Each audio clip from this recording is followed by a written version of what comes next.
Bonjour à tous. On vous laisse le temps de vous installer. Parce que ça va... C'est quand même mieux si tout le monde est présent et installé. Donc on va pas tarder à démarrer. Alors, d'abord tous mes vœux.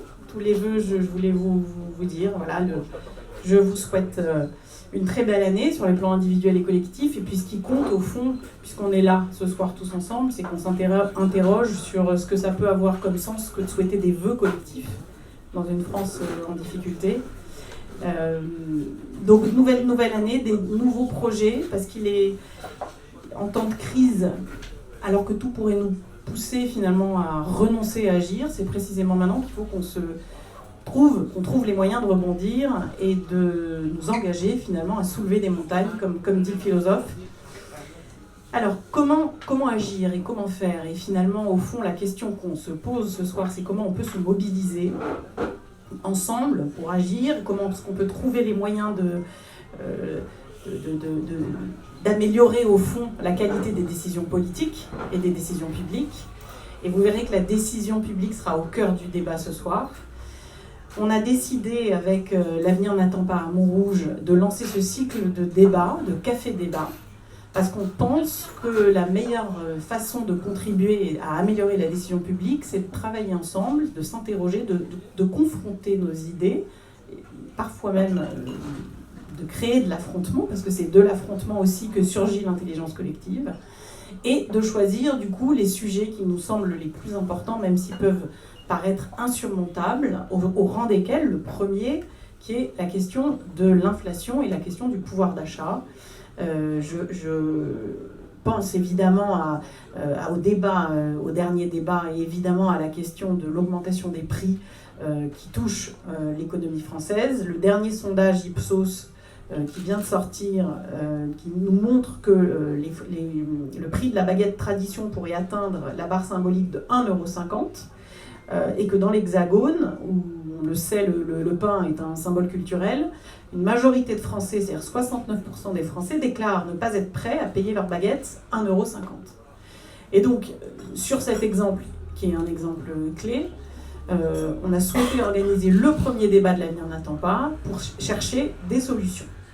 Nous avons donc choisi Mathilde Lemoine, à ma droite, économiste, que je remercie très très chaleureusement de s'être déplacée jusqu'à Montrouge pour éclairer nos lanternes et nous permettre de mieux comprendre d'abord le phénomène actuel de l'inflation, du pouvoir d'achat, pourquoi on en est là, d'où ça vient, avec une perspective historique de long terme, et puis ensuite de réfléchir ensemble aux solutions que nous pourrions défendre et que nous pourrions proposer. Alors Mathilde, qui est économiste, chercheure, enseignante, spécialiste de macroéconomie, tu as beaucoup écrit sur le capital humain, tu as écrit également sur la formation professionnelle, tu es spécialiste aussi d'économie financière, tu as enseigné, tu publies beaucoup. 2 de tes articles sur lesquels on va revenir ont été publiés sur le site de L'Avenir n'attend pas, je vous y renvoie, notamment un qui a été publié, c'est une interview dans le magazine Sociétal, et où tu dis d'ailleurs très bien que finalement la politique économique, il faut 2 choses pour une politique économique, il faut un économiste mais il faut aussi un politique. Et que le problème en général des politiques qui font de l'économie, c'est qu'ils pensent aux instruments, ils ne pensent pas beaucoup aux objectifs politiques. Et donc ce pourquoi on est là ce soir, c'est qu'on veut essayer de travailler sur les instruments, mais dans le but ultime d'élaborer en fait un projet de société. Alors chère Mathilde, on va commencer par la première question qui est la question clé et qui va irriguer nos débats de ce soir. Je précise avant de rentrer dans le fond qu'on a 2 temps. Un temps où on va parler du diagnostic et puis un temps où on va parler des solutions et qu'on a besoin de vous dans ces 2 phases, sur cette phase de diagnostic et sur cette phase de solution. On a déjà reçu un certain nombre de questions que vous allez pouvoir poser directement et qui nous viennent des réseaux sociaux, auxquels Mathilde répondra. Et on aura aussi besoin de vous dans la phase 2, où vous pourrez aussi proposer vos solutions et nous dire ce que vous en pensez. Première séquence, l'inflation, le diagnostic. Mathilde, est-ce que tu peux nous dire, d'abord, est-ce que tu pourrais dresser un état des lieux de l'inflation, nous dire en France, en Europe et dans le monde où est-ce qu'on en est? On a les chiffres de l'INSEE qui disent 6-7%, on a d'autres chiffres sur la consommation alimentaire où on a le panier global qui augmente de 12% avec des pics à 25% sur certains produits alimentaires. Quid, qu'en est-il de l'inflation aujourd'hui ? Bonsoir à tous, merci de votre accueil. C'est compliqué de répondre à la question sans essayer d'appréhender les évolutions auxquelles la France a été confrontée ces dernières années. Et je vais bien sûr répondre à la question, mais il y a deux éléments à avoir en tête. C'est la mondialisation. Il faut savoir qu'on oublie que la part en fait, des exportations et des importations représente près de 2/3 du produit intérieur brut français, quand c'était seulement 40% dans les années 80. Et le deuxième élément majeur que vous connaissez par cœur, c'est la financiarisation de l'économie. Et donc, ces deux éléments font qu'aujourd'hui, on ne peut pas comprendre l'inflation française sans appréhender ce qui se passe aux États-Unis et sur les marchés financiers.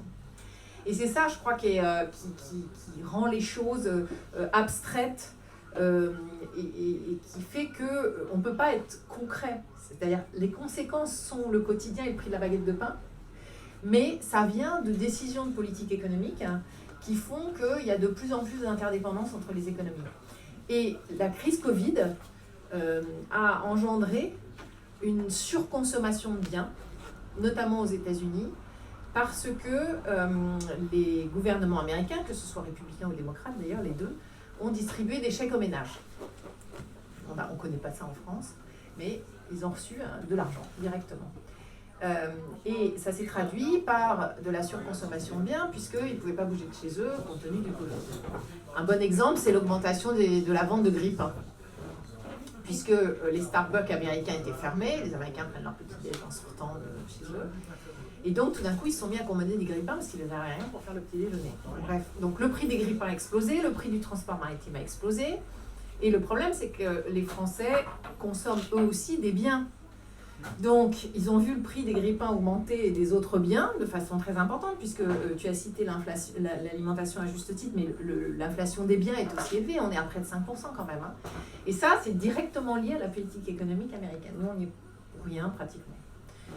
Ensuite, la guerre russo-ukrainienne, donc là, on a eu l'augmentation du prix de l'énergie, et là aussi, c'est quand même une conséquence des choix qui ont été faits. Alors, c'est des choix politiques d'importation de gaz qui auraient pu se révéler judicieux, mais non, en l'occurrence, ça ne s'est pas révélé judicieux. Donc, on a vraiment des effets qui sont internationaux, qui sont les suites de la pandémie. C'est faux de croire qu'on ne continue pas à subir les effets de la pandémie. Il y a encore des dysfonctionnements de chaînes de production qui alimentent l'inflation, il y a des tensions. Et il y a cette guerre russo-ukrainienne qui a des conséquences majeures sur le prix de l'énergie, vous voyez, tous les jours, et le prix de l'alimentation, et on arrive à la baguette de pain. Donc, on subit. Le problème, c'est qu'on pourrait se dire, c'est pas grave, on va distribuer des subventions comme on le fait pour faire en sorte que justement l'inflation soit un peu moins forte en France qu'en Allemagne. On a quand même des taux d'inflation qui sont près de 2 fois inférieurs, donc c'est lié aux choix qui ont été faits de plafonner le prix du gaz et le prix de l'électricité. Mais ça ne suffit pas, parce que on a une politique monétaire, et c'est là où la financiarisation de l'économie joue un rôle aussi. C'est-à-dire qu'on a une politique monétaire qui malheureusement n'est pas autonome et qui est complètement dépendante de la politique monétaire américaine. Et donc c'est vraiment la triple peine pour nous, puisqu'on subit l'inflation qui est liée au choix de politique économique américain, on subit la hausse des taux d'intérêt qui est le résultat de la politique monétaire américaine, alors que nous, on a quand même une économie qui n'est pas très vaillante. Et donc, on a des taux d'intérêt, des taux d'emprunt, on le voit sur l'immobilier, qui augmentent. Ça va fragiliser le marché immobilier français, alors que les Français sont pénalisés par le fait que le logement représente près de 30% de leurs dépenses. C'est énorme et c'est tout à fait anormal. Et on est pénalisé par les choix qu'on a faits en matière énergétique. Donc, c'est difficile on peut vraiment expliquer les choses, on peut être ambitieux, mais malheureusement, on ne peut plus s'affranchir en fait de l'environnement international dans lequel on est, parce que, encore une fois, ce qui dépend directement de l'export et de l'import représente près de 2/3 de notre activité économique, et c'est monstrueux.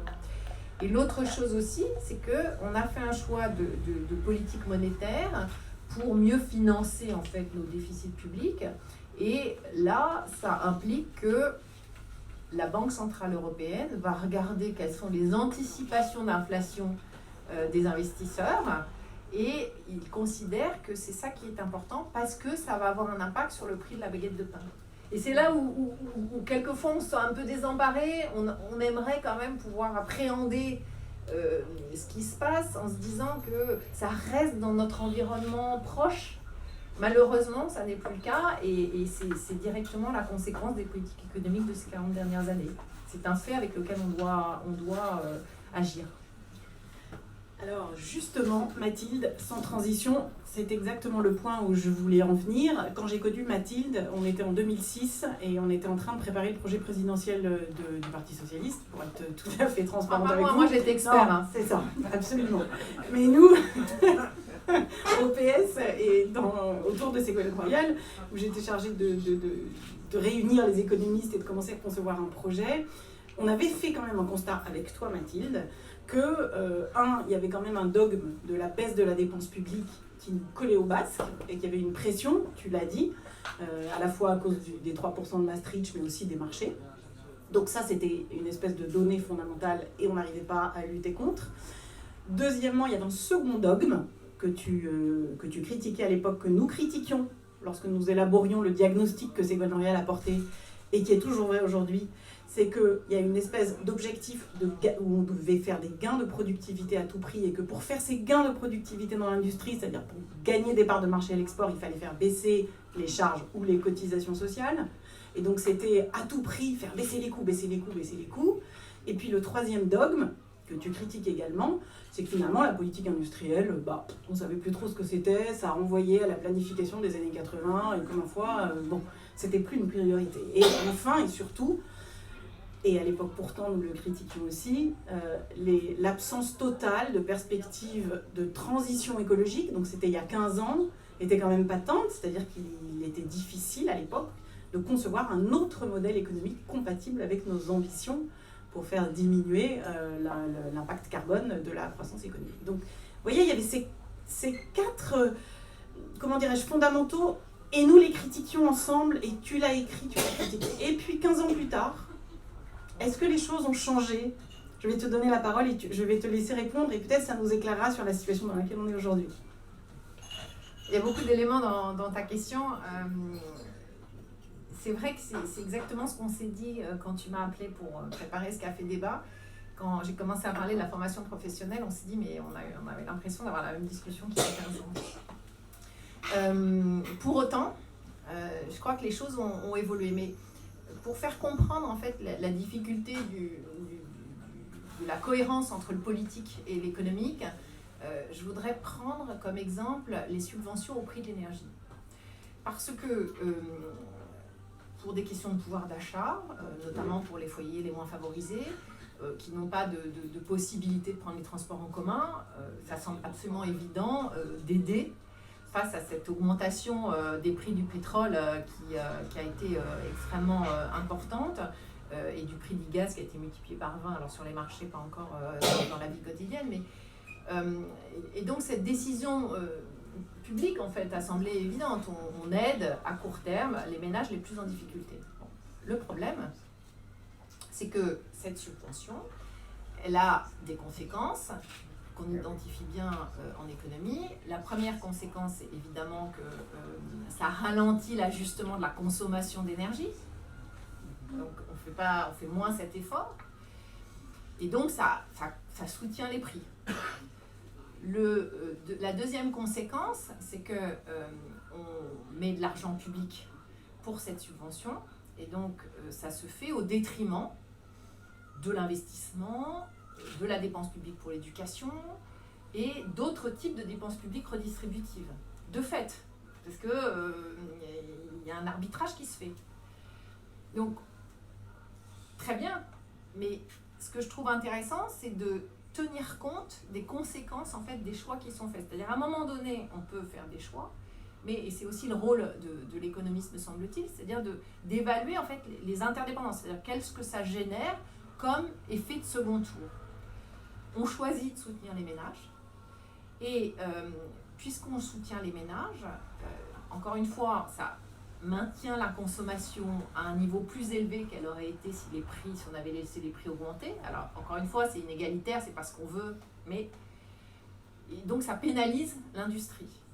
Donc, l'industrie est obligée de s'ajuster, et ça veut dire que soit elle limite la production, on a cité l'exemple connu des verres Duralex, donc ça a des effets sur la production, ça a des effets à moyen terme sur l'emploi forcément, parce qu'on va produire moins, on va moins distribuer, donc ça aura des conséquences en termes de chômage, en conséquences et en termes de social, et surtout on ne mesure pas les effets de second tour. C'est-à-dire par exemple si le gentil monsieur qui nous accueille ce soir n'a plus de verre, est-ce qu'il va devoir arrêter ou il se fait faire un service avec moins de couverts, et donc est-ce que lui aussi dans 1 an ou dans 2 ans finalement comme lors de la pandémie il va y avoir des conséquences sur son activité qu'on n'avait pas évaluées.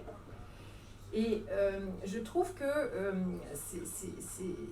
c'est pas tant les décisions politiques qui sont prises, parce que encore une fois ça dépend du politique, ça peut être le résultat de choix de court terme, mais c'est les conséquences qu'à chaque fois on n'évalue pas et sur lesquelles on n'agit pas.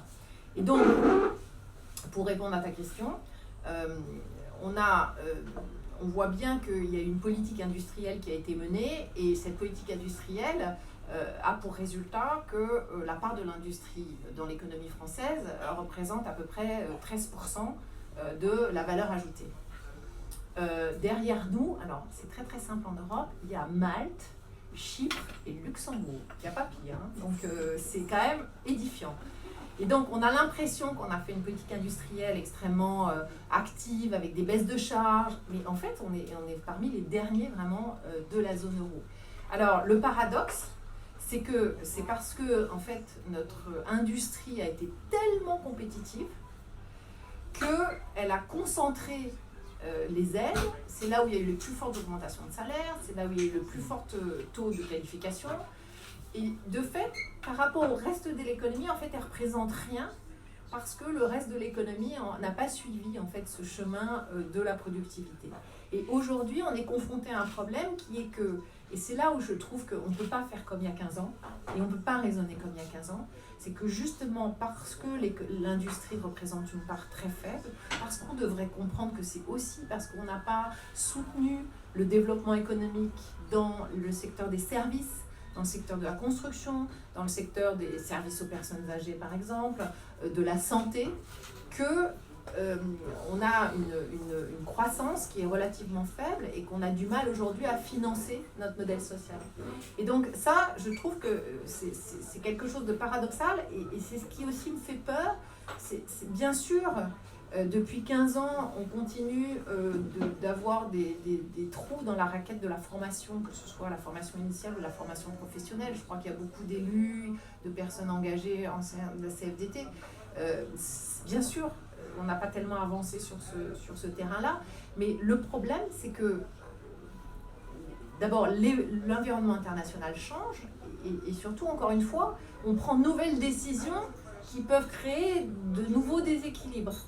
Et moi, c'est ça qui me frappe. Et donc, tout ça pour dire que je pense qu'aujourd'hui, le problème vraiment de l'économie française, quand on regarde au regard de ce qui se passe dans les autres pays, à part l'Espagne et l'Italie qui sont vraiment à part et comme nous pratiquement, mais le reste de l'Europe, les pays développés, on a un sous-investissement par travailleur, c'est-à-dire que les travailleurs en France sont mal équipés.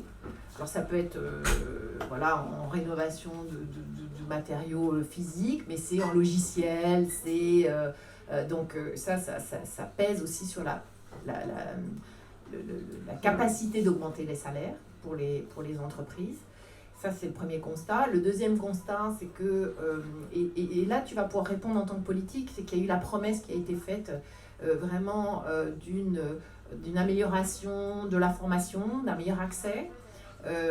Et c'était vraiment les valeurs progressistes en fait, ou de la social-démocratie, et c'est vrai que ces promesses n'ont pas été tenues, parce que quand on regarde le taux d'accès à la formation, il est à 72% pour les diplômés, il est à 20% pour les non-diplômés, donc, et on en est encore là.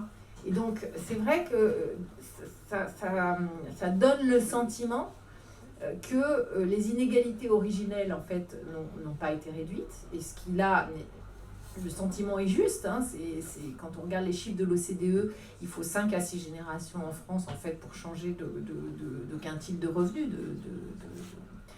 de proportion de revenus. Et ça joue, ça a un impact, non seulement ça a un impact sur le ressenti social, mais surtout ça a un impact sur l'efficacité économique. Parce que ça veut dire qu'on n'arrive pas à monter en gamme des services. Ça veut dire aussi que qui dit pas de formation dit pas d'augmentation de productivité et donc pas d'augmentation de salaire qui ne soit pas inflationniste. Et c'est vrai que cette espèce de spirale, on a énormément de mal à en sortir et on a une croissance qui s'affaiblit, sachant que le vieillissement aussi a un impact plutôt négatif en fait sur les perspectives de croissance si parallèlement il n'y a pas de formation et d'amélioration de la diffusion des innovations. Donc, investissement, formation. Le troisième élément aussi qui me semble très important, c'est qu'on est beaucoup trop élitiste en France. On croit que en fait, la recherche, c'est réservé, c'est à quelques personnes, c'est très élitiste, il faut faire des études vraiment très, très pointues. Pour un macroéconomiste, en fait, toute forme de recherche, toute forme d'innovation, quelle qu'elle soit, a le même impact sur la croissance. Et je prends souvent l'exemple de, par exemple, la personne qui est à l'accueil d'une entreprise. Si elle propose des innovations qui vont permettre de fluidifier l'entrée dans l'entreprise et donc de gagner du temps, c'est une innovation qui, pour un macroéconomiste, a finalement le même impact positif sur la croissance que des innovations plus spectaculaires. Et ça, en France, alors c'est totalement inaudible, personne ne l'entend.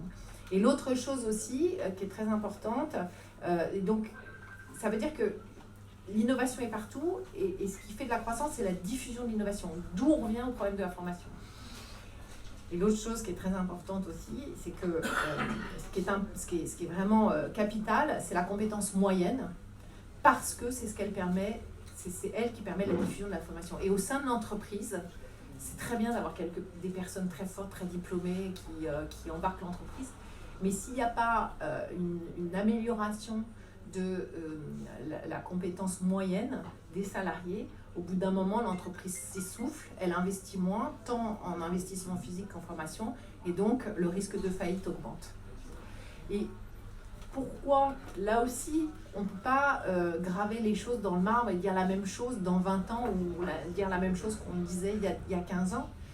Parce que ce problème est d'autant plus criant que l'économie française s'est développée et s'est internationalisée. C'est-à-dire que plus on est dans la course mondiale, ce qui est notre cas, c'est un fait, on ne peut pas l'arrêter, plus la compétence moyenne et plus la formation joue un rôle.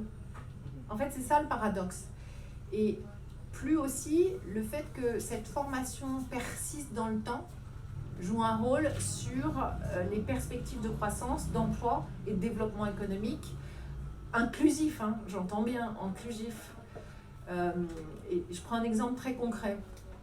C'est que autrefois, les carrières étaient courtes, vous vous formiez une fois, il n'y avait pas tellement d'évolution technologique, et donc ça allait qu'à un cas, on arrivait en fin de parcours, on était à peu près encore employable.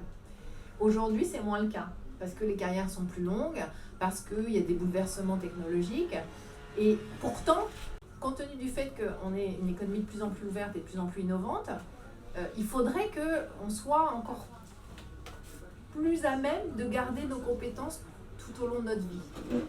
C'était une promesse qui avait été faite et plus personne ne veut en entendre parler parce qu'elle a déçu dans la mesure où on n'a pas garanti l'accès à la formation comme on l'avait promis.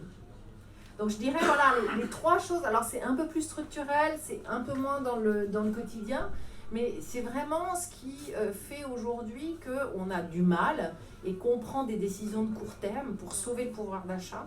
Mais ces décisions de court terme, elles vont nous coûter cher si parallèlement à ça, on ne met pas en place des mesures plus structurelles, me semble-t-il. Merci Mathilde, on voit bien qu'au fond, on est en train aujourd'hui, et c'est ce que le gouvernement, je suppose, c'est la question que le gouvernement doit se poser tous les jours. Est-ce qu'il faut subventionner ou est-ce qu'il faut investir? Tu nous as bien montré que, absolument, les deux, mon général, on a quand même une toute petite contrainte d'endettement, et on a des choix à faire, évidemment, mais tu nous as bien montré que plus on subventionne, moins on a les moyens d'investir, puisque les finances publiques qui sont les nôtres ne sont pas infinies. Et donc, il faut faire un choix. Et c'est précisément là que le politique, à mon avis, devrait aujourd'hui, mais c'est un reproche qui s'applique aussi aux 15 dernières années de gouvernance, devrait faire un choix qu'il assume. Au rang de ce type de problématique-là, il y en a une autre que nous n'avons pas encore évoquée, puisqu'on a démarré sur l'inflation et qu'on est aussi tous, autant qu'on est, gauche comme droite, évidemment très inquiets de l'évolution de la situation climatique. Et on le voit encore plus là avec cette saison et cet hiver qui n'a jamais été aussi chaud. Comment on fait pour lutter contre l'inflation? C'est de faire monter la croissance, puisqu'on dit toujours plus on fait de croissance et mieux on lutte contre l'inflation. Et puis on a l'injonction totalement inverse de tous les spécialistes du climat qui disent non, il faut arrêter, il faut s'engager sur une pente de croissance alternative, on ne peut plus utiliser le mot de croissance verte, certains disent même décroissance. Alors comment on sort de ce hiatus? Et ça aussi, ça va obliger les gouvernements, je ne sais pas si ça sera celui-là, peut-être qu'il faudra attendre 5 ans, mais ça va quand même les obliger à faire un choix cornélien. Pour l'instant, j'ai l'impression que c'est plutôt un non-choix, mais je suis peut-être un peu trop provocatrice. Non, c'est ça. L'instrument de l'économiste, il ne plaît pas. C'est le prix carbone. Pourquoi il ne plaît pas? Parce qu'il oblige à changer de comportement de façon assez rapide, en fait. Mais c'est un instrument, le signal prix pour l'économiste, il est vraiment très efficace. On le voit sur la fiscalité. Et donc, sur les questions environnementales, en tout cas, ça paraît difficile de ne pas accélérer la transition énergétique sans aborder la question du prix du carbone. Mais j'avais été rapporteur du groupe Rocard sur la contribution climat-énergie, ça date un peu, là pour le coup, c'est encore plus vieux. Et c'est vrai que la logique, c'est pas d'empêcher le signal prix, c'est pas d'empêcher la taxe carbone, c'est pas d'avoir peur de la réaction des gens à la mise en œuvre de la taxe carbone, c'est d'identifier les populations qui n'ont pas la capacité en fait de changer leur comportement et de mettre en place des subventions. Donc c'est pour ça que je dis l'un n'empêche pas l'autre. Et ça, c'est très facile à identifier. En tout cas, moi, l'expérience que j'ai avec les chiffres de l'INSEE, c'est qu'on arrive à très très bien cibler les populations. Alors après, il peut y avoir des trous dans la raquette, mais ça c'est à la marge et ça se gère au fur et à mesure. Donc je pense que la tension sociale est un faux problème et une fausse excuse pour ne pas agir sur le prix du carbone et notamment parce qu'on a les moyens de mettre en place des soutiens pour les populations, c'est bien sûr les plus fragiles, mais c'est aussi celles qui n'ont pas les moyens. On connaît très bien l'exemple de ceux qui habitent à la campagne et qui sont obligés d'utiliser leur voiture. On les identifie, donc on a toute la traçabilité. Alors c'est encore amélioré depuis le groupe Rocard, donc on devrait encore être plus précis pour ces questions. Alors après que parallèlement il y ait un effet d'entraînement sur le choix collectif, bien sûr, mais en termes d'efficacité, pour l'instant on n'a jamais fait mieux.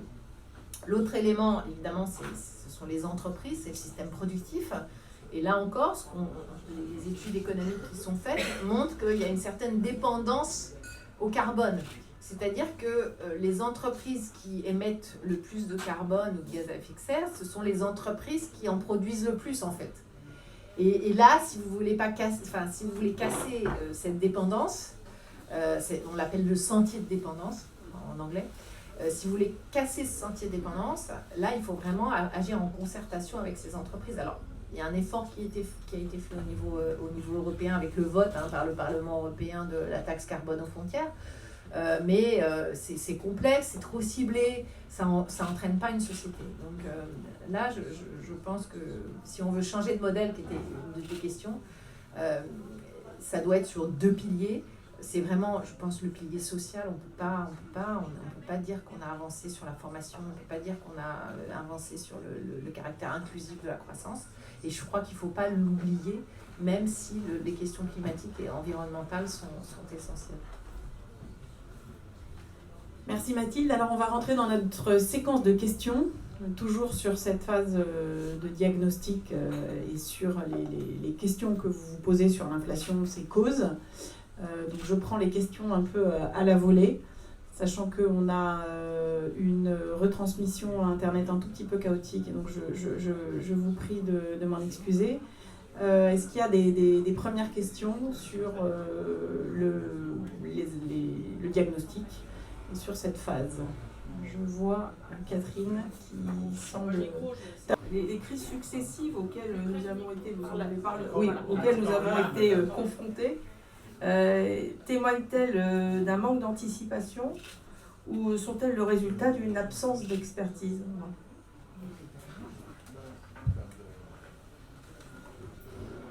Merci Catherine. Très intéressante question, j'adore. Parce que je pense surtout qu'on ne veut pas faire d'études d'impact des choix politiques. Moi, c'est vraiment ça. C'est-à-dire qu'on prenne une décision politique parce qu'il y a une crise, parce qu'on se souvient en 2008, on avait fourni des liquidités aux banques pour pas qu'elles fassent faillite. Là, on décide de subventions à l'énergie. Très bien, vous voyez, je veux dire, on prend des décisions dans l'urgence, pour le court terme, pour éviter des crises, on pense que c'est les bonnes. Que les banques centrales, par exemple, achètent des actions en Suisse, enfin, encore en Europe, et en Europe, les obligations des États pour les aider, pourquoi pas? Mais on n'évalue jamais les conséquences. Or, ces décisions créent des cycles, créent de l'instabilité. C'est l'exemple que je donnais avec la subvention à l'énergie, en fait, au prix de l'énergie. L'Europe a essayé de trouver une solution pour plafonner le prix du gaz. On trouve ça super, on se dit chouette, le prix du gaz va être plafonné. Or, en économie, on sait que en fait, ça crée ce qu'on appelle une file d'attente, ça crée un rationnement.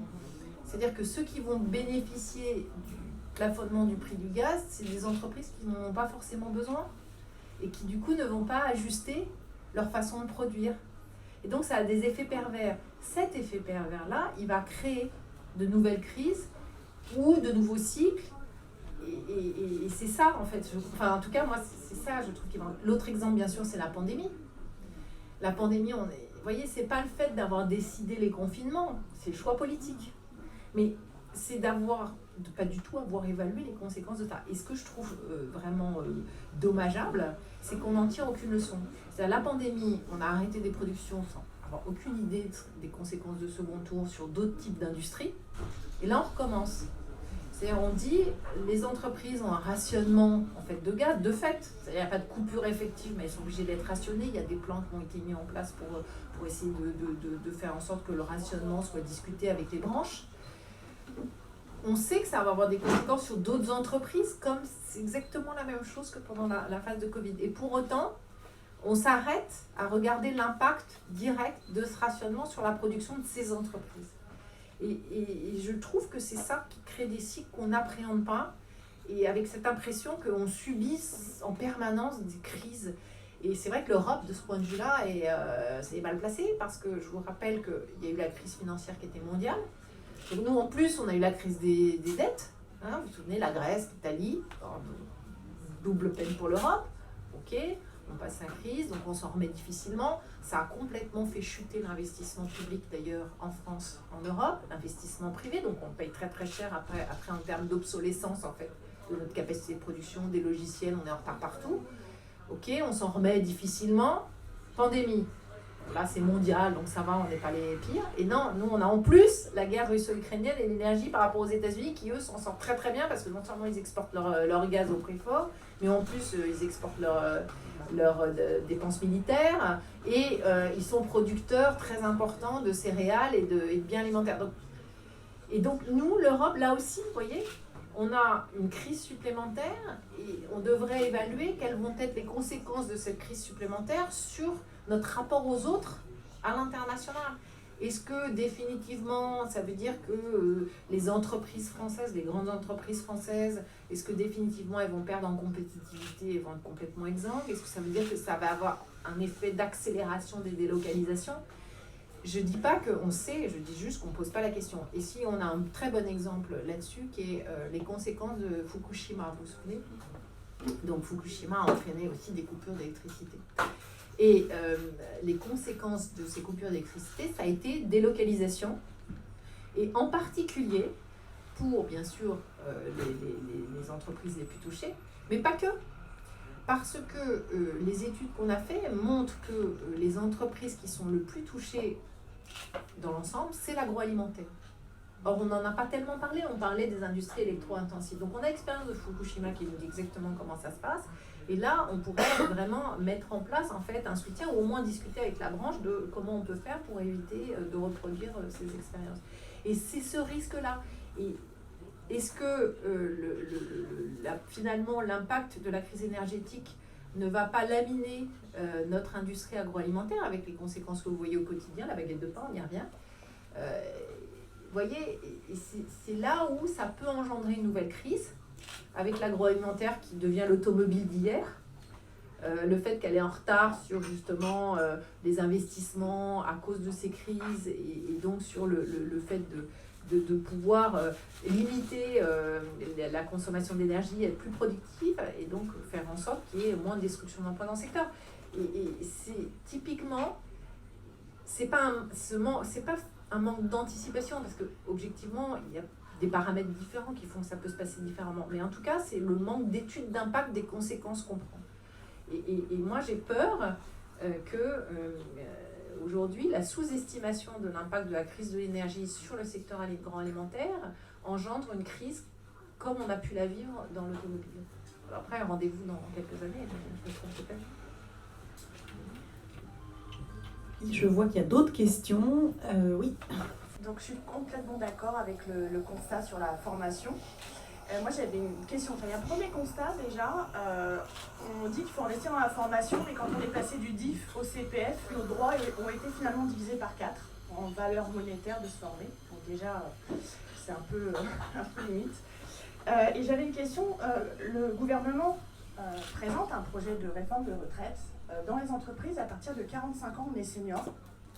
Bien passer le niveau senior. Oui. Comment on peut proposer un plan de retraite sans travailler sur l'employabilité du senior, puisque aujourd'hui, dans les entreprises, je suis actuellement dans une grande entreprise, on n'investit que dans les jeunes talents. Et dès qu'on est senior, on n'investit plus sur, je veux dire, les vieux, je suis dedans. Donc voilà. Donc, je voulais avoir votre avis là-dessus. Les seniors. Les seniors, on va dire. Voilà, Les seniors, on n'investit plus dessus.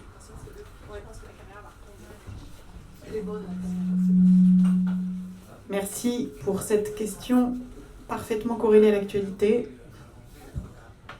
Oui, alors en plus, c'est un peu mon dada, je dois dire, parce que j'ai écrit un certain nombre de rapports sur le sujet. Et votre question est vraiment extrêmement juste. Et c'est une des singularités françaises, en plus. On a beaucoup dit que les seniors étaient trop coûteux. Et donc, il y a eu tous ces plans pour les licencier ou les faire partir à la retraite plus tôt. Quand on regarde ce qui se passe dans les autres pays européens, en fait, c'est que les seniors ne sont pas trop coûteux parce qu'ils gardent en employabilité. Et donc, le problème de la France, c'est l'écart entre le coût du travail et l'employabilité.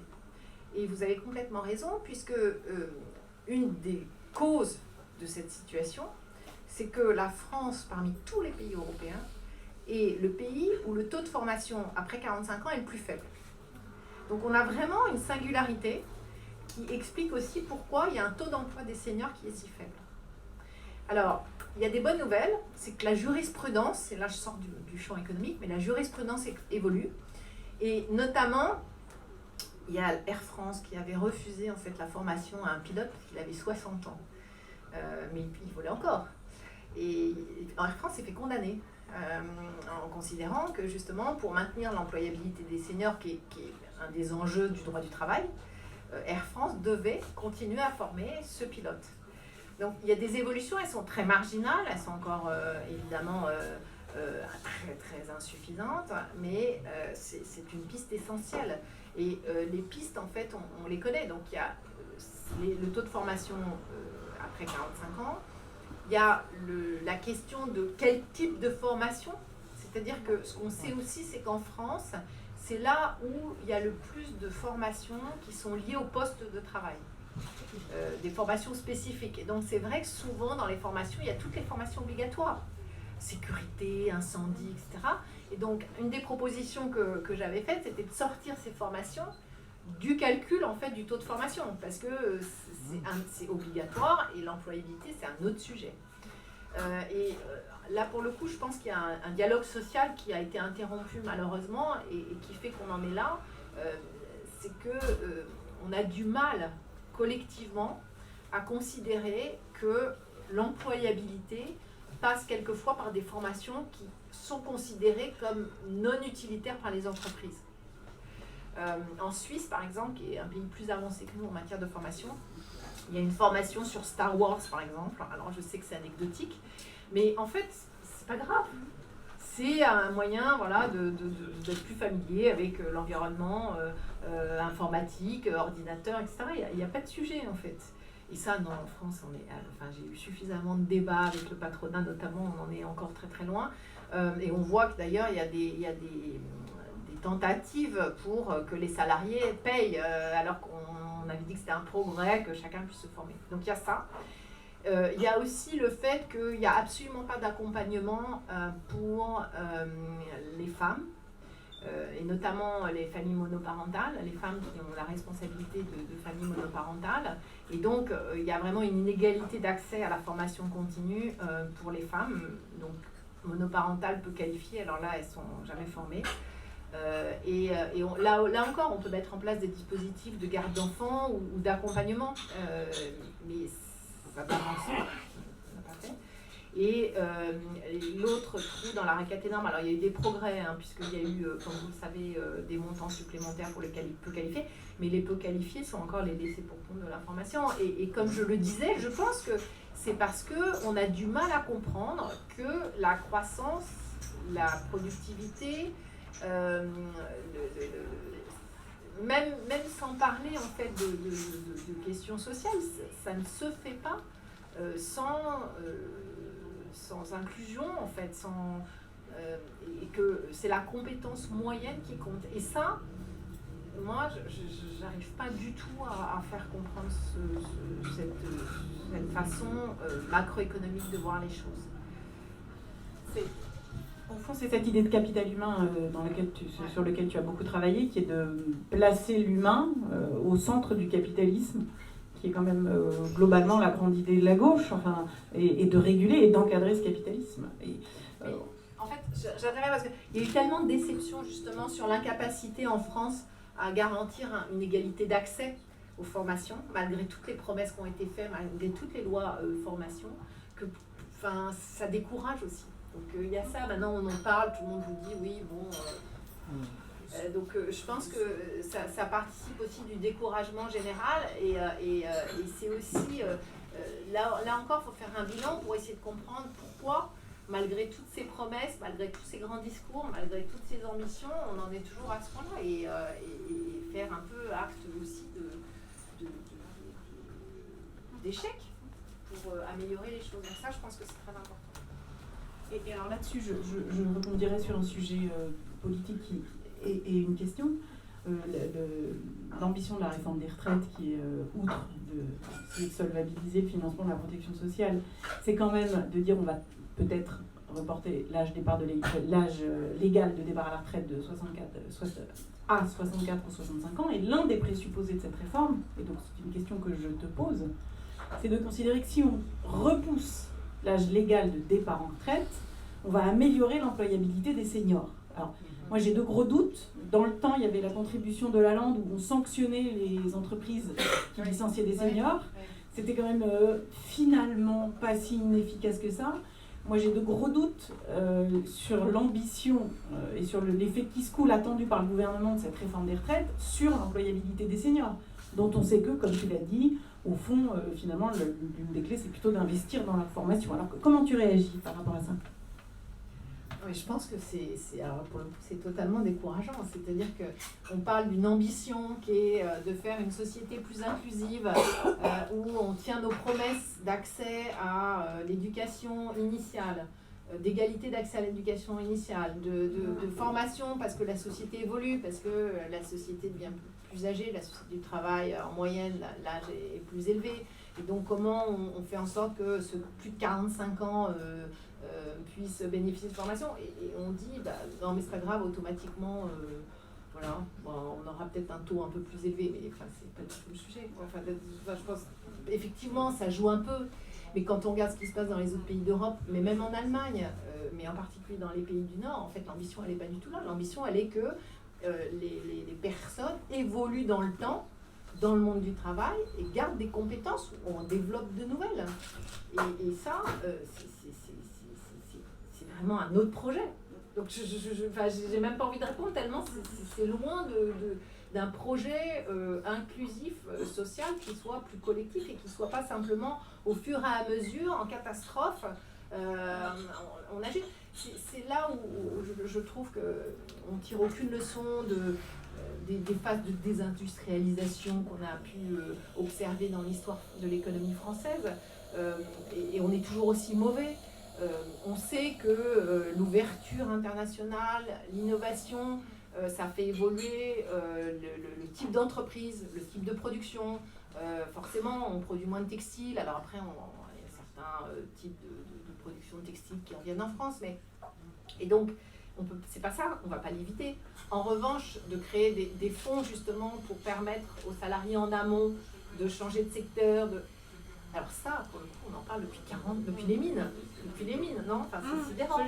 Et donc, il y a eu un fonds européen pour les effets de la mondialisation qui avait été mis en place. Ça n'a jamais franchement marché. Donc, c'est ces sujets-là. C'est ces sujets-là. Et si on veut vraiment augmenter le taux d'emploi des seniors qui le peuvent, encore une fois, parce qu'il y a vraiment des personnes qui sont en difficulté, on ne le fera pas avec simplement en pariant sur le fait qu'en décalant un peu, on va gratter 5 points d'activité des plus de 55 ans. Je trouve ça absolument pas du tout à la hauteur du sujet. Et ça me permet d'aborder la question des retraites, parce qu'on ne l'a pas du tout abordé. On voit aujourd'hui, quand on regarde l'évolution de la structure des dépenses publiques, c'est-à-dire les dépenses publiques, il y a la partie évidemment retraite, santé, enseignement, etc., etc. La progression des dépenses publiques, à 60%, elle résulte des retraites. Donc c'est vrai que c'est aujourd'hui, je ne parle pas des enfants, les petits-enfants. Donc il y a quand même un problème d'évolution en fait de la structure des dépenses. Alors là, je reste dans mon rôle d'économiste et tu vas faire la politique. Donc, c'est un fait. Et aujourd'hui, le problème, c'est que comme on n'a pas choisi comment on allait financer cette augmentation du coût des retraites, je ne parle pas dans 10 ans, je parle aujourd'hui, on le prend sur l'investissement public et les dépenses d'éducation. C'est-à-dire quand on regarde encore une fois comment évoluent les types de dépenses publiques, on voit que ce qui finance les retraites se fait aux dépens du reste. Et ça, moi, en tant qu'économiste, ça m'inquiète parce que le reste, c'est quand même ce qui fait la croissance de demain et donc la capacité, justement, à financer les retraites. Et là, je te renvoie la question.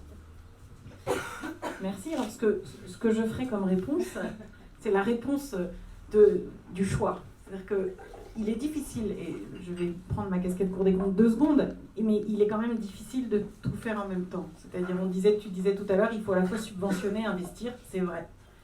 Mais là, il faudrait à la fois éviter d'endetter les générations futures sur des retraites et sur un coût qui est exponentiel avec l'allongement de l'espérance de vie. Et en même temps, il faudrait aussi accroître la dépense publique pour investir, et on l'a vu, notamment sur la formation. Et là, à l'avenir n'attend pas, comme le nom l'avenir n'attend pas l'indique, nous croyons dans l'avenir. C'est-à-dire que nous pensons qu'une bonne décision politique, c'est une décision qui s'inscrit dans l'avenir et c'est une décision qui n'est pas à courte vue.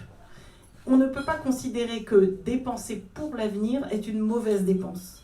Ça renvoie du coup à la renégociation de nos taquets d'endettement dans le cadre du traité de Maastricht. Alors, on sait que c'est plus 3%, hein, ça fait longtemps que plus personne ne respecte, mais ça nous renvoie quand même à la question de la renégociation collective de nos engagements européens de ce point de vue-là. Est-ce que demain, on n'accepterait pas de dire, après tout, toutes les dépenses d'avenir devraient être considérées comme des investissements. Alors, c'est le cas déjà pour une partie, mais est-ce qu'il ne faudrait pas carrément changer les règles et dire qu'à partir du moment où on investit dans la formation professionnelle, dans la question de l'éducation, on n'a pas assez parlé de l'éducation nationale, de la petite enfance, qui est l'un de nos sujets, y compris, et de la santé, qui est aussi un investissement, mais également de l'innovation industrielle et évidemment de la question écologique. Toutes ces dépenses-là, c'est pour demain, et donc ce sont de bonnes décisions politiques. Au fond, si j'avais une réponse à faire, ça serait de privilégier l'investissement,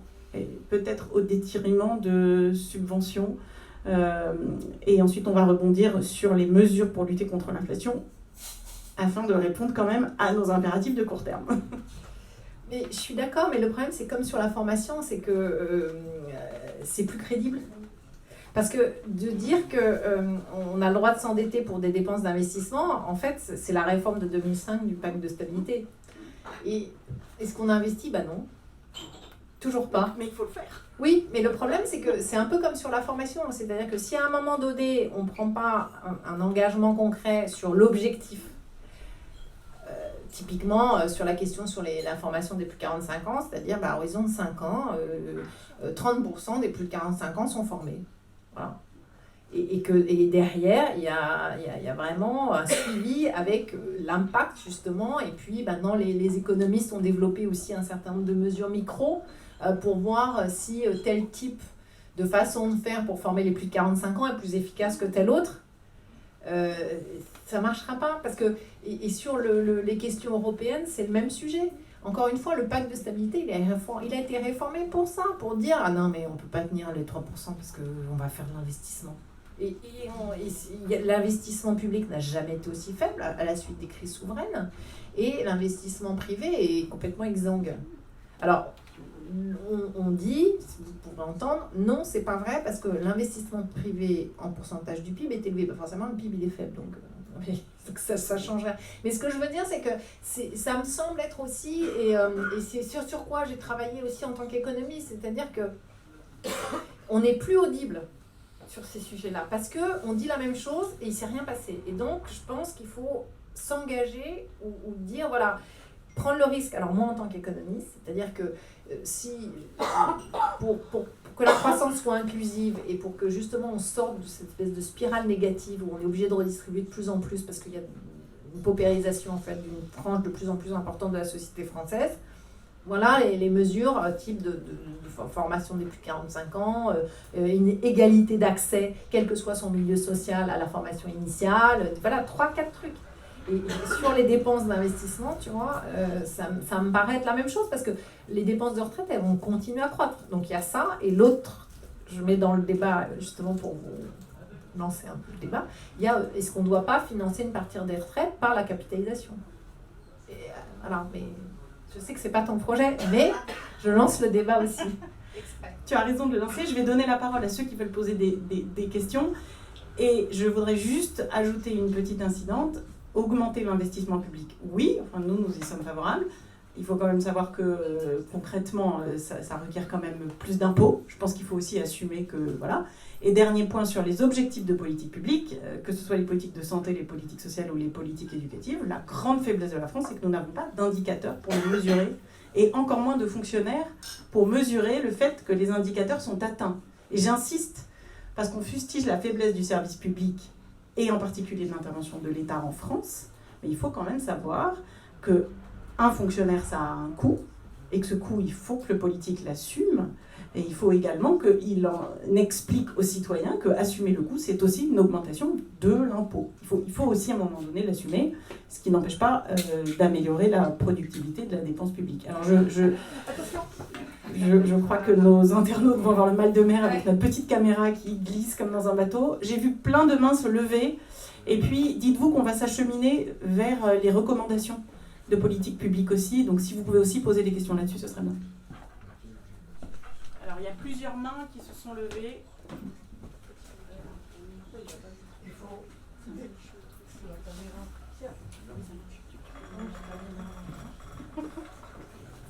Je vais donner le micro. Voilà.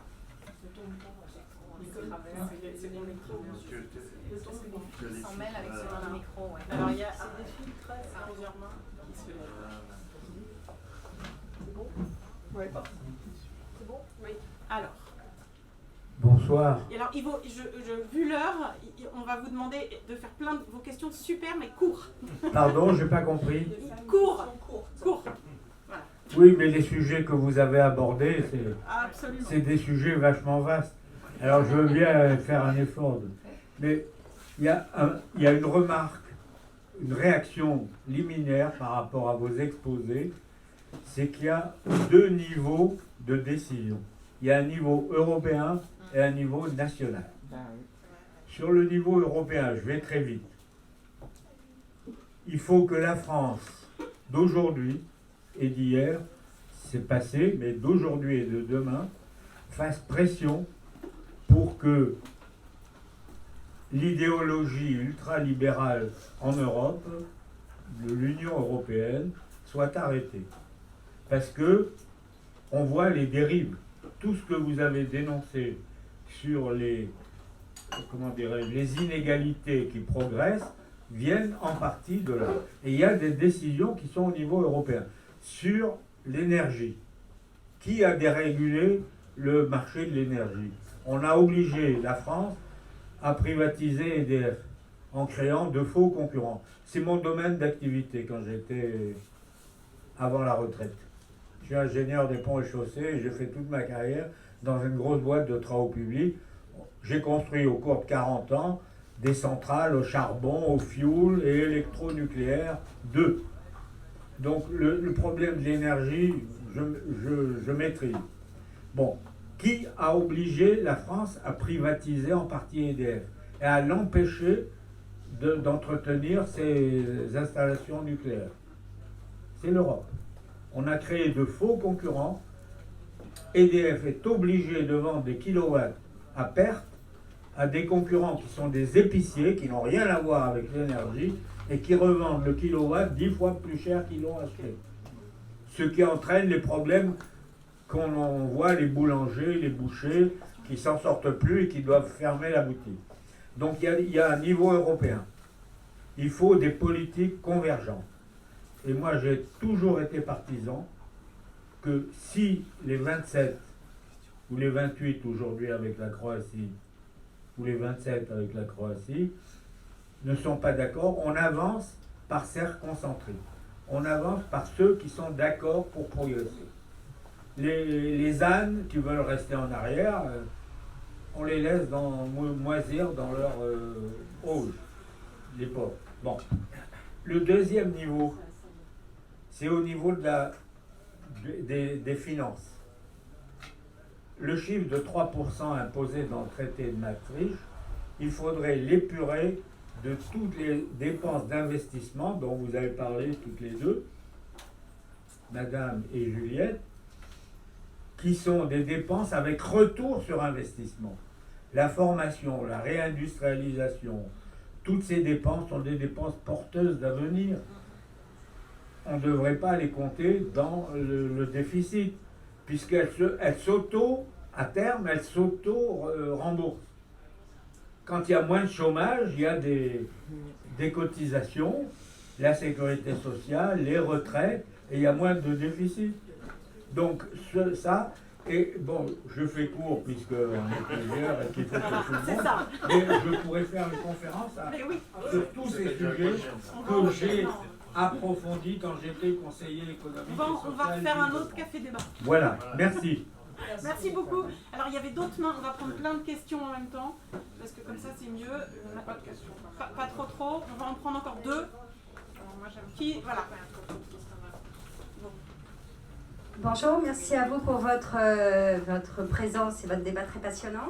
Si on devait considérer, vous savez, les décisions politiques, elles sont prises souvent à Paris, mais nous, notre vie, elle est dans les territoires, elle est dans les villes, elle est dans les communes, et on est très déconnecté c'est souvent très déconnecté de la réalité parisienne. Est-ce qu'il y aurait quelque chose qui pourrait solutionner ça, qui pourrait faire que les politiques publiques soient vraiment opérationnelles et admises et acquises dans les villes et aussi par les citoyens qui y habitent? Merci. Merci beaucoup pour cette question courte. Non, moi je répondrai bien. Tu veux qu'on fait ça, puis après Ouais. on relance? J'ai le Ok. droit. Mais t'as le droit, sauf qu'à chaque fois le micro bouge et c'est ça. pas le risque de perdre la caméra. Merci beaucoup. On va essayer de Super. faire mieux. Non, c'est parfait. Merci infiniment. Merci Mathilde. Vas-y. Désolée de Non, mais je t'en prie. créer T'en prie, cette perturbation. Vas-y. Non, parce que je trouve que... Merci, monsieur, pour votre témoignage, explication. C'est vrai que là aussi, il y a un double discours avec le... Parlez un peu plus fort. Il y a un double discours avec le niveau européen, puisque... Ben oui, c'est important. Voilà, et l'électricité, c'est quand même l'emblème de ce dysfonctionnement européen. Donc merci pour ce que vous avez dit. Et je voulais réagir sur votre question sur oui, parce que il y a quelque chose qui est incompréhensible, c'est que, par exemple, si on prend la politique de l'information, elle a été mise au niveau des régions par la loi NOTRe. Donc on pourrait imaginer qu'il se passe des choses, et en fait non. Donc il y a deux questions dans votre question, c'est-à-dire que effectivement de prendre des décisions plus proches des citoyens peut apparaître comme une bonne idée, mais quand ça peut être le cas, les régions par exemple s'en emparent pas. Et là pour moi c'est un mystère, c'est pour ça que je voulais dire ça. Mais c'est vrai. Oui, c'est vrai. Sur la formation c'est quand même incroyable. Alors là, ça renvoie quand même à... Je sais pas si ça marche, le micro. Je voudrais pas être trop désespérante, parce que quand même, le but, c'est qu'on ressorte de là en se disant Oui, mais que justement, politique on a plein de... identifie Mais là t'as où on peut raison, agir. mais évidemment. Donc Mais oui, là- oui, au niveau local, mais à ce moment-là, prenons en main les choses, Mais les lois permettent de faire des choses. Mais absolument. Alors, elles permettent à beaucoup de collectivités locales de faire tout en même temps. C'est l'un des principaux défauts de la loi NOTRe, qui donne des compétences. Les communes peuvent tout faire. Les régions s'emparent de la problématique de la formation professionnelle avec des Développement inégalités. économique aussi. Absolument, avec des inégalités entre les régions qui posent quand même des questions. Sur le plan de la santé, maintenant, on revendique aussi de faire de la décentralisation et sur l'éducation. Moi, ma conviction, c'est que, en fait, il faudrait recentraliser un certain nombre de politiques publiques et contrôler ce que les collectivités locales ont le droit de faire ou non. Parce que sinon, c'est une gabegie d'argent public, il y a des superpositions de couches. On a là des élus de la Natampa qui sont élus au territoire, à l'intercommunalité. Dites-vous juste que les citoyens, par exemple, de Montrouge, ils ont un maire, ils ont un département qui est de Hauts-de-Seine, ils ont une intercommunalité et qui est Vallée Sud Grand Paris, ils ont une métropole du Grand Paris et ils ont une région. Et donc ça fait 5 échelons avec autant de fonctionnaires locaux, des superpositions dans tous les sens, des élus pléthoriques, et tout ça donne une action publique absolument illisible. Et vraiment, pour rebondir sur la question, déconnectée du lien. Donc voilà, je ferme cette Mais parenthèse. donc c'est de l'espoir, parce que ça veut dire qu'il y a quelque chose d'assez facile à Mais il y a- faire mais pour en améliorer réalité- l'efficacité au niveau Mais local. absolument. Mais moi, je suis convaincue qu'il y a des gains d'organisation et de productivité considérables, et que ça commence d'abord par le niveau local, parce que l'État est à l'os en termes de dépenses publiques. Les fonctionnaires de l'État sont sur tout le territoire français, c'est 70 000 personnes dans les préfectures qui s'occupent de nous. Et par exemple, prenons l'effectif de la mairie de Paris, pour ne citer qu'elle, c'est je crois 20 000 personnes ou 22 000 personnes. Et donc à Nice, on tourne autour des mêmes chiffres. Donc c'est juste vous donner une indication de ce qu'effectivement on peut faire des tas de choses et remettre à plat la répartition des compétences. Je voudrais quand même qu'on s'achemine vers nos solutions, parce qu'on est quand même là pour trouver des solutions. Il y a une question. Oui, alors micro avant question. Et après on passera aux solutions. Peut-être avancer pour éviter le... Oui, c'est gentil. C'est pour les internautes. Merci beaucoup Serge. C'est pour ceux qui ont la patience de nous écouter. Bonsoir Juliette, bonsoir messieurs, dames, bonsoir. Attention, t'as mis. Viens. Ah, il est là, ok. Et regarde la Vous caméra, m'entendez bien, comme ça, monsieur? on voit. Voilà, il y a une caméra. Parfait. À vous écouter, madame, c'est passionnant et en même temps, c'est le constat d'une économiste. Vous êtes une économiste et donc vous racontez une histoire d'économiste. C'est passionnant, c'est assez juste. Le problème, c'est que, justement, je vais balancer sur le politique, c'est que le politique pour le moment, on sait qu'il est perdu, que tout le monde est un peu paumé dans cette histoire. Et moi, ce que j'ai entendu de vous, madame, c'est en fait l'histoire d'une mondialisation malheureuse, un échec absolu de la mondialisation, avec une première étape capitale, c'est-à-dire l'abandon de nos États, pas seulement la France, en Europe, de nos souverainetés en matière énergétique, en matière agroalimentaire, en matière sanitaire, etc. On a tout abandonné. Or, aujourd'hui, la grande question qui se pose, donc ça c'est à la politique que je la pose, c'est quel est l'espace qu'il reste entre une espèce de souverainisme tristounet, un peu replié sur lui-même, qu'on connaît dans certaines catégories politiques de droite, et un souverainisme moderne, capable justement d'enclencher une dynamique qui donne confiance aux gens, parce que c'est bien gentil de parler de la formation, mais pour qu'il y ait une formation efficace, il faut qu'il y ait des emplois, il faut qu'il y ait une production, il faut qu'il y ait une productivité. Or, aujourd'hui, on sait, et je vais poser cette question sur la transition écologique, puisqu'on est vraiment dans cette question-là, moi j'ai quelque chose de très précis à vous demander. Aujourd'hui, on sait très bien que pour avancer dans la transition écologique et aller vers la voiture électrique, etc., on a besoin de ce qu'on appelle des métaux rares. Pas seulement d'ailleurs pour les voitures, mais pour tout un tas d'autres domaines dans ce domaine, sur ces questions-là. Or, en France, on s'est rendu compte, grâce au BRGM, le Bureau de recherche géologique et minière, que la France est un réservoir extraordinaire de lithium. Mais extraordinaire. C'est-à-dire qu'on a vraiment une mine d'or sous les pieds. Et là, le politique va se retrouver confronté à ce formidable paradoxe qu'on va peut-être réussir notre souveraineté nationale sur ces questions de la guerre des métaux rares, puisque les enjeux dans les années à venir, on sait très bien qu'ils vont se situer sur la bataille des matières premières. L'histoire de ce qu'on vit en ce moment avec l'Ukraine, c'est exactement la même chose. On est toujours dans ce domaine-là. Or, cette richesse qui est sous nos pieds, on va se retrouver confronté à la question, est-ce qu'on les exploite ? Est-ce qu'on ouvre des mines avec les questions qui vont se poser au niveau écologique, c'est-à-dire qu'on risque d'avoir des zadistes qui vont arriver sur des mines et qui vont commencer à déranger beaucoup les politiques qui rêveraient d'avoir une souveraineté nationale en matière de matières premières et surtout de la grande transition écologique sur l'électricité pour les voitures et même pour toutes les autres, tout ce qui peut fonctionner à l'électricité en France.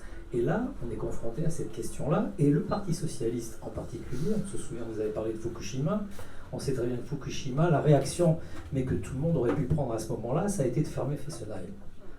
Or, autre question que j'aurais posée, et je pense que Juliette, là-dessus, je sais qu'elle a des positions assez claires là-dessus, c'est qu'aujourd'hui, pour arriver à être courageux en politique, il faut un État fort.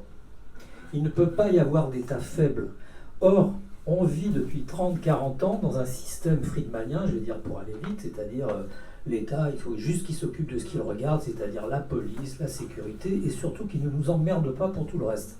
Or, un État doit être aussi manager, il doit être aussi capable de relancer une politique industrielle forte.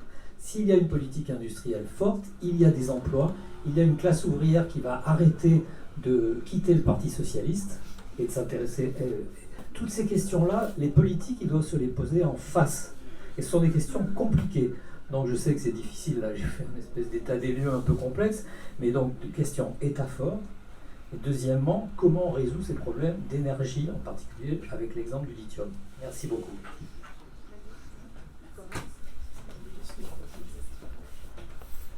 Au fond, la réponse à cette question, à mon avis, c'est d'abord aussi une question qu'on pose à la gauche. Je vois quand même pas mal de visages ici avec qui on a milité dans une autre vie au PS.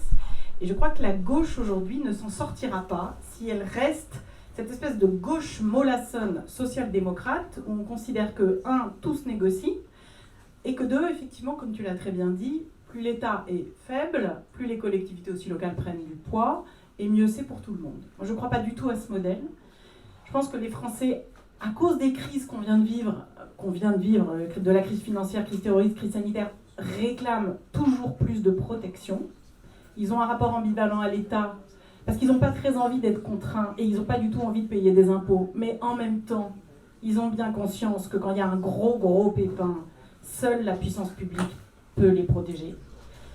Et le deuxième point, sur lequel la gauche aussi doit évoluer, donc il faut cet État fort, qui dépense plus, qui assume d'investir, Mais il faut accepter aussi de revoir notre rapport à l'Europe. C'est-à-dire que l'Europe à 27 et elle s'agrandit, c'est très bien, mais il y a quand même des sujets sur lesquels, moi je crois que les États nationaux doivent aussi reprendre la main. Qu'est-ce que ça veut dire reprendre la main? Ça ne veut pas dire remettre tout en cause. Mais sur notre souveraineté, sur le plan sanitaire, sur tout ce qui relève de nos intérêts stratégiques. Et l'énergie, c'est un intérêt stratégique. Je vois mal comment on devrait aujourd'hui continuer à accepter d'être obligé de tout négocier de notre énergie. Et pour rebondir sur la question sur la libéralisation et la mise en concurrence du secteur de l'énergie, ça pose question que le prix de l'énergie en France aujourd'hui soit élevé en raison de l'application des règles européennes et que ça nous pénalise alors qu'on avait quand même une industrie nucléaire qui était un fleuron.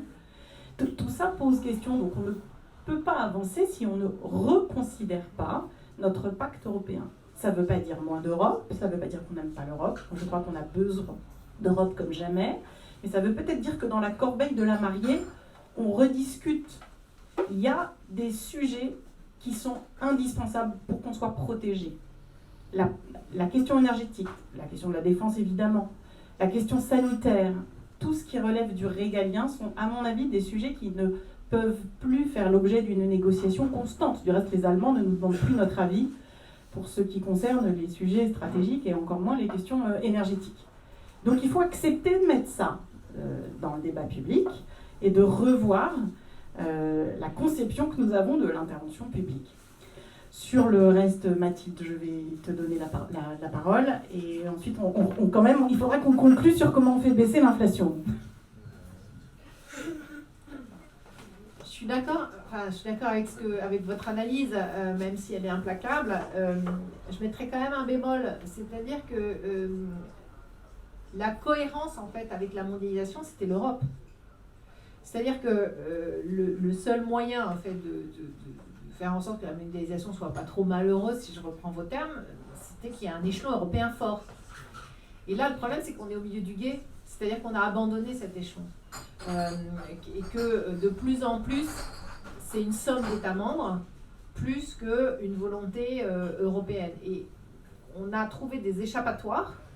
Je vous rappelle qu'on a complètement abandonné la stratégie de Lisbonne, qui était de faire de l'Europe une économie de la connaissance, augmenter le taux d'emploi, justement, plus des seniors. Enfin, c'était 2010, hein, donc ça, on a complètement abandonné. Et que on s'est dit, on a trouvé une nouvelle martingale, plutôt que d'essayer de vraiment faire des choses ensemble, c'était d'emprunter ensemble. D'accord ? On s'est dit, ça va être sympa en Europe, par exemple pour financer le chômage partiel pendant la pandémie, lançons un emprunt européen. Donc là, on a trouvé un accord. Le problème, c'est que ça ne marche pas. C'est-à-dire que le taux d'emprunt européen, il est plus élevé que le taux d'emprunt allemand ou français. Pourquoi ? Parce que, encore une fois, on a abandonné en fait cette idée de politique communautaire. Alors, je sais que c'est complètement polémique, hein, mais dans le contexte de mondialisation, il n'y a que ça qui donne du poids à l'Europe. On le voit là dans le débat avec les Américains sur la subvention de leurs entreprises.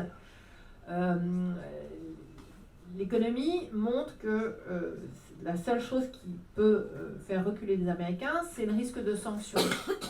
Donc que l'Europe puisse mettre des taxes sur les importations américaines. Il n'y a que ça qui peut les faire bouger. Et le problème, c'est quand le président va tout seul aux États-Unis ou les Allemands vont tout seuls aux États-Unis, en fait, ça donne un signal que les Européens ne se mettront jamais d'accord pour des sanctions. Et donc, ça fait... Pour moi, c'est ce qui explique aussi pourquoi la mondialisation a ses effets négatifs aujourd'hui et qu'on voit plus l'interdépendance, le fait qu'on subit les décisions des autres que vraiment être acteur de cette mondialisation. Et donc, je reste absolument convaincue que dans le contexte actuel de mondialisation, la meilleure réponse, c'est l'Europe en fait, c'est le niveau européen. On le voit, encore un exemple, sur les politiques monétaires et la Banque Centrale Européenne. Donc la Banque Centrale Européenne a été extrêmement crédible au moment où Mario Draghi était son président, puisque les taux d'emprunt des États européens ont arrêté d'être complètement soumis au taux d'emprunt américain. C'était vraiment une victoire. Donc c'est ça que je trouve vraiment encourageant. C'est tout à fait possible d'être indépendant Et donc, être indépendant, ça veut dire pouvoir faire ses propres choix, en fait, de politique économique. Donc là, c'est la preuve, ça a marché. Et c'est au moment de la crise de l'euro. Donc la Banque Centrale Européenne, elle est crédible. Parce que on a voulu renationaliser, au sens mettre au niveau des États, en fait, des décisions qui étaient au niveau européen en matière de politique monétaire. La Banque Centrale Européenne est beaucoup moins crédible, et donc on est obligé d'augmenter les taux d'emprunt, ce qui risque de fragiliser notre secteur immobilier dans une période où on n'a pas besoin de ça, parce qu'on n'a plus cette indépendance. Donc il y a quand même... on peut ne pas subir, et donc pour répondre à la question, je pense que on est au milieu du gué entre l'Europe et les États, et donc ce milieu du gué, on le paye très très cher en termes de cycle. Sur les métaux rares, donc ça revient, c'est la même logique. Quand on voit les Américains, qu'est-ce qu'ils ont fait suite à justement le problème chinois? Mais tu vois, c'est très simple. Hein. Ils ont ouvert ils ont ouvert des usines de recyclage. Ça tourne à plein. Enfin, donc, alors eux, c'est direct. Voilà, donc on pourrait très bien faire ça au niveau européen. Et sur Fessenheim, tu as répondu. L'idée de repenser le pacte européen n'est pas de reculer. Hein. Moi, je crois que ce qui manque vraiment en Europe, c'est... Là, on a reculé, mais il va falloir quand même présenter un projet pour nos concitoyens dans 4 ans. Et on voit bien que la politique commerciale européenne est fragile, et que c'est un horizon indépassable. C'est une politique commerciale européenne plus forte, la restauration de règles du commerce mondial. L'Organisation mondiale du commerce ne marche plus. Donc c'est ça. Et c'est évidemment une politique monétaire plus forte. Mais au revanche, il y a quand même des politiques sur lesquelles les souverainetés nationales ont quand même une vraie légitimité. Encore une fois, de toute façon, il n'y a pas de défense européenne. Donc je pense que c'est un vain mot que de prôner plus d'intégration européenne. Moi, je crois beaucoup plus à des progrès sur certaines politiques, mais évidemment pas sur les politiques sociales, c'est une évidence, et pas non plus sur les politiques éducatives. Alors, il y a quand même eu plein de questions qui ont porté sur l'inflation. On vous a dit qu'on allait tenter de trouver des perspectives et des solutions, parce que le sujet court terme, c'est comment on fait pour limiter la hausse des prix. Et on voit quand même la dégradation des conditions de vie des étudiants, les arbitrages qui sont faits pour payer On n'a pas parlé des jeunes, on aurait dû, mais on voit les derniers reportages, on voit des étudiants qui, pour payer les dépenses de logement, on a un spécialiste de logement là, dans l'équipe, où pour payer les dépenses d'énergie, on fait des arbitrages sur l'alimentation. Donc on se nourrit moins bien quand on est étudiant, on va aux Crous, les Crous explosent. Donc il y a quand même, les Espagnols ont proposé des solutions de TVA, je crois, à 0% sur les produits de première nécessité. D'autres propositions sont sur la table. Est-ce qu'il faut bloquer les prix pour les prix des produits pour les denrées essentielles? D'autres propositions, par exemple, on pourrait imaginer je ne sais pas si c'est la solution, hein, je vais me faire traiter de communiste, mais le contrôle des prix, ça peut avoir un sens. Pourquoi? Parce que c'est quand même la première fois depuis 1981 que la France vit cette inflation délirante. On sait bien qu'il y a des profiteurs de guerre, on sait bien que certains augmentent les prix de façon exponentielle alors que ce n'est pas justifié. Quand ça touche les produits alimentaires, c'est quand même insupportable. Est-ce qu'il faut revenir à une DGCCRF, une direction de la concurrence plus importante? Au fond, on est en train de reparler du retour de l'État. S'il n'y a pas à un moment donné un arbitre qui siffle, pardonnez-moi, mais la fin des abus, comment faire? Donc, c'est une vraie question pour toi, économiste, sur le court terme. On a vu les impacts négatifs des outils de subvention. Le gouvernement essaye, il y a le bouclier tarifaire, etc. Il y a des subventions énergie. Mais au-delà des aspects de redistribution pure par de l'argent public, est-ce qu'il n'y a pas une action de régulation forte par le droit et par un encadrement par l'État? C'est vrai que les pistes, parce que moi je pense qu'on peut cibler, parce que c'est toujours ce qu'on nous oppose, c'est-à-dire non, on ne peut rien faire parce que ça va coûter cher, parce qu'on ne peut pas cibler. Bon, si on a quand même des instruments pour cibler, moi on le voit dans les statistiques. La solution, en tout cas, qui apparaît la plus consensuelle, c'est un panier de biens. Alors après, on vous dit, on décide pour les autres, mais un panier de biens pour lesquels les prix sont pas seulement bloqués, mais relativement négociés, on va dire. C'est vrai. Ensuite, il y a la question, bon, ça c'est très comptable. Après, il y a la question du logement. Le problème du logement, c'est que ça représente 30%, je l'ai dit, d'un budget moyen d'un ménage. Et c'est tout à fait anormal, en fait. Et là, les rapports qui ont été faits par notamment l'inspection des finances ou d'autres autorités montrent que dès qu'on subventionne, en fait, ça se voit dans les prix. Donc en fait, ça n'a aucun sens de subventionner si les prix ne sont pas bloqués. En gros, les deux, l'un marche avec l'autre. Donc si on voulait particulièrement aider les étudiants, en plus des personnes en difficulté, on pourrait aussi imaginer que là, je prends en compte, parce que, encore une fois, même en économie, si on regarde vraiment les outils, c'est pas les mêmes en fonction du constat.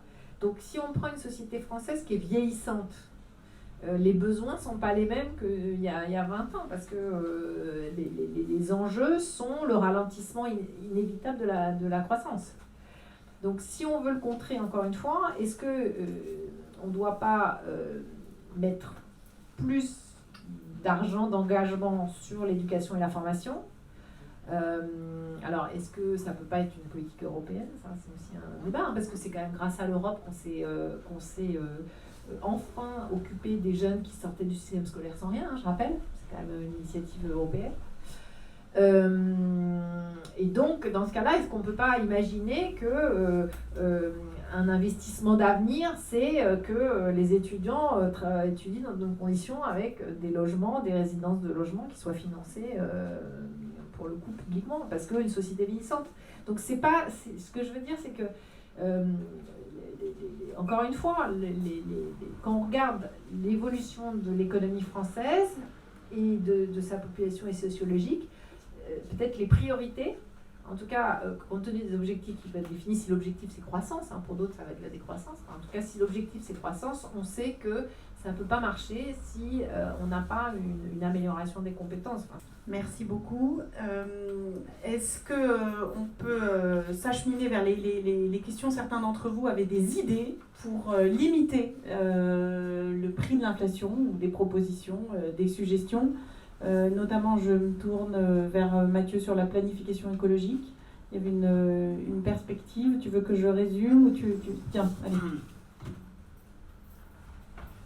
Ce café débat ce soir, j'ai réalisé qu'en fait, il y avait deux mécanismes économiques qui étaient à la fois source d'inflation et à la fois obstacle majeur à bifurquer dans la transition écologique. Bon, je vais un peu redire des choses que vous avez dites et peut-être en contredire certains, je suis désolé. C'est un débat, c'est écrit débat sur l'invitation. Ok. Bon, la première chose, c'est cette espèce d'admiration qu'on a pour le PIB comme étant le seul critère d'évaluation d'une économie. Peu importe que les forêts brûlent en Gironde, ça ne rentre pas dans le PIB. Peu importe que les navires néerlandais ravagent nos fonds marins, ça ne rentre pas dans le PIB. Enfin si, ça en génère, hein, parce qu'on va acheter le poisson derrière. Mais en gros, nos deux poumons, on peut les détruire, c'est pas grave, le PIB il est content. Cette croissance permanente, moi j'ai pas lu le rapport Meadows, mais j'en ai beaucoup entendu parler, on sait qu'il y a un moment, ça va générer des pénuries, par définition, puisque plus de PIB, c'est plus d'extraction, c'est plus d'énergie, et donc la planète ne peut pas se renouveler au rythme où on extrait ce dont on a besoin pour assouvir notre croissance. Donc ce PIB, forcément, il crée de l'inflation parce qu'on va aller vers des pénuries absolument dingues. Hein. Aujourd'hui, on dit que dans 30 ans, on n'est plus capable de fabriquer un téléphone mobile au rythme où on les fabrique aujourd'hui. On n'a plus les ressources. On pourrait très bien imaginer que votre téléphone mobile que vous allez acheter prochainement, il sera garanti d'abord 3 ans, après 5 ans, après 10 ans. On peut très bien imaginer qu'il soit hyper réparable. On peut très bien imaginer que d'une génération à l'autre de microprocesseurs, ce soit pluggable. Aujourd'hui, les fondeurs se débrouillent pour que d'une génération à l'autre, vous soyez obligés de tout mettre à la poubelle, mais parce qu'on ne l'aura pas obligé. C'est donc source d'inflation et c'est un problème relatif à la transition écologique. L'autre chose dont on n'a pas trop parlé, enfin si à travers la mondialisation, c'est les problématiques de libre-échange.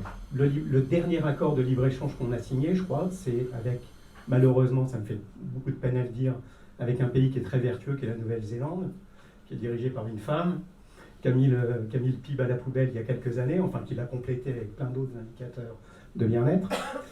Le libre-échange, c'est évidemment une catastrophe écologique, puisque les porte-containers, c'est pas gratuit en termes d'émissions. Et le libre-échange, on le voit aujourd'hui, ça ne fonctionne que dans une paix absolue, et je ne suis pas sûr qu'on va vers des décennies de paix absolue. Donc quand on voit ce qui se passe en Ukraine, typiquement le prix des pâtes chez Lidl augmente. Pourtant on a des céréaliers dans la Beauce, mais paraît-il qu'ils exportent au Maghreb à coup de subvention, donc de nos impôts de la PAC.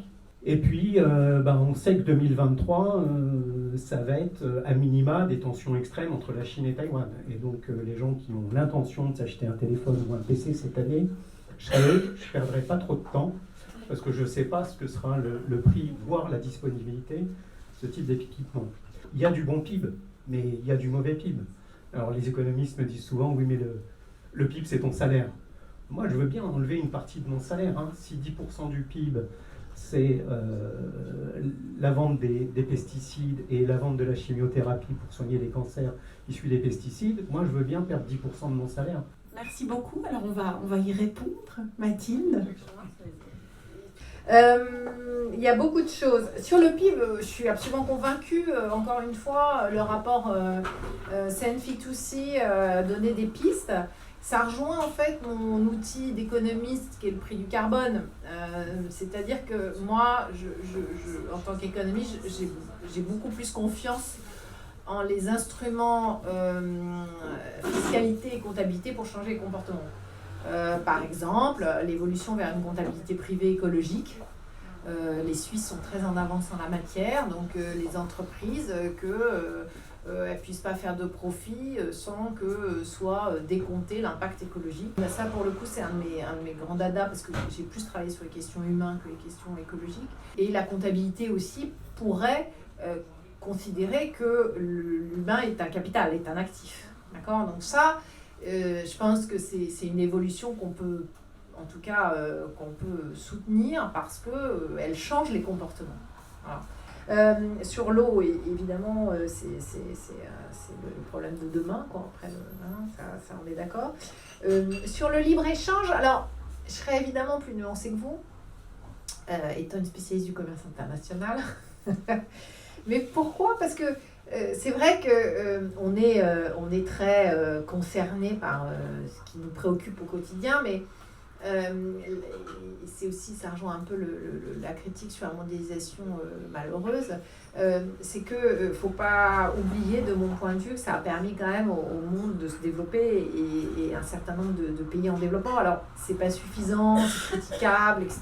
Donc je suis d'accord, je ne conteste pas ça, mais je pense qu'il y a quand même eu des vertus et il me semble qu'il y a une vingtaine d'années, on était beaucoup plus préoccupés par justement le sort du reste du monde et qu'on s'est aussi replié sur nous-mêmes de ce point de vue-là. Et si on prend cet exemple des vaccins contre le Covid, donc on a choisi, et la France et l'Allemagne étaient en pointe en la matière, de ne pas utiliser le multilatéralisme pour faire en sorte que les pays les plus pauvres puissent avoir accès aux vaccins sans droit à payer sur les brevets. Enfin, ce que je veux dire, c'est que, bien sûr, il y a tous les défauts que vous avez soulevés, que, encore une fois, ça a eu des impacts qu'on a sous-estimés, mais je pense qu'il y a aussi des vertus et que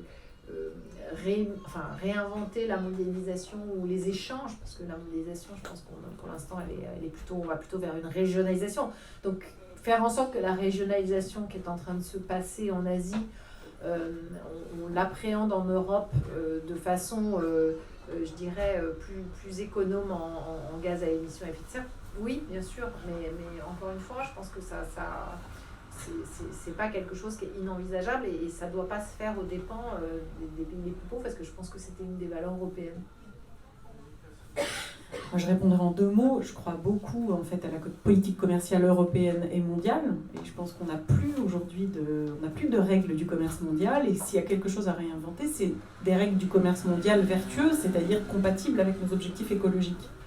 Et donc Je serai très très allante sur l'intégration européenne, sur les questions de politique commerciale, sur les questions de politique écologique. On voit bien quand même que les progrès en matière de transition écologique nous viennent d'Europe.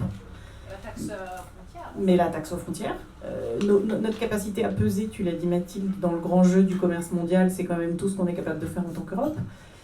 Et sur l'écologie aussi, on peut être beaucoup plus fort, on peut peser. En revanche, je serais beaucoup plus souverainiste au sens national du terme sur nos intérêts stratégiques. Et je suis convaincue que sur cet équilibre-là, on peut trouver les moyens d'une autre voie, d'une autre façon d'aller de l'avant. Et surtout, c'est probablement sur cet objectif qu'on peut avoir un mandat de nos concitoyens.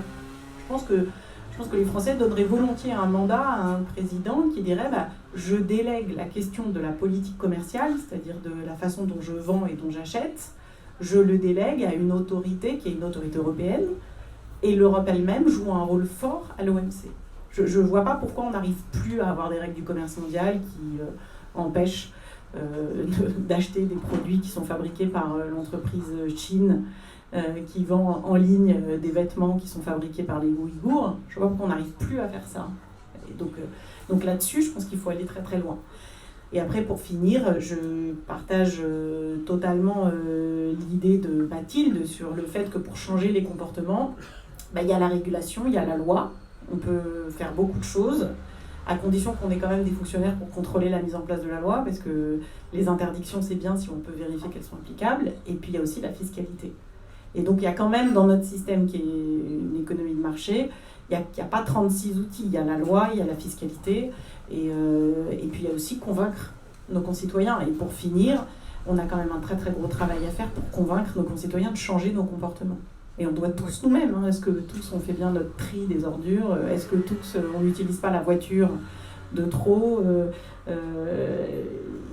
Il y a quand même quelque chose sur l'échec de l'écologie en France qui relève, de l'incurie du parti écologique, je ne sais même plus comment il s'appelle, Europe Écologie Les Verts, moi je n'ai plus confiance en eux, et donc je n'y crois pas, et je pense qu'il faut qu'on réinvente une politique écologique. Et il faut la sortir de son dogmatisme, de son sectarisme, et il faut la construire. C'est-à-dire qu'il faut regarder ensemble ce qu'on est prêt à faire ou à ne pas faire. Et tu l'as dit, il y a un problème d'inégalité, c'est-à-dire qu'il y a des gens qui ne peuvent pas acheter bio. Nous-mêmes, avec l'inflation, il y a des choix qu'on ne peut plus faire. Et ça doit être partagé. Voilà. Écoutez, nous nous acheminons gentiment vers la fin. Je voulais remercier très très chaleureusement Mathilde de s'être déplacée. Merci beaucoup. Merci à tous d'être venus si nombreux, d'avoir posé des questions engagées, motivées. Je suis sûre que vous en avez plein d'autres.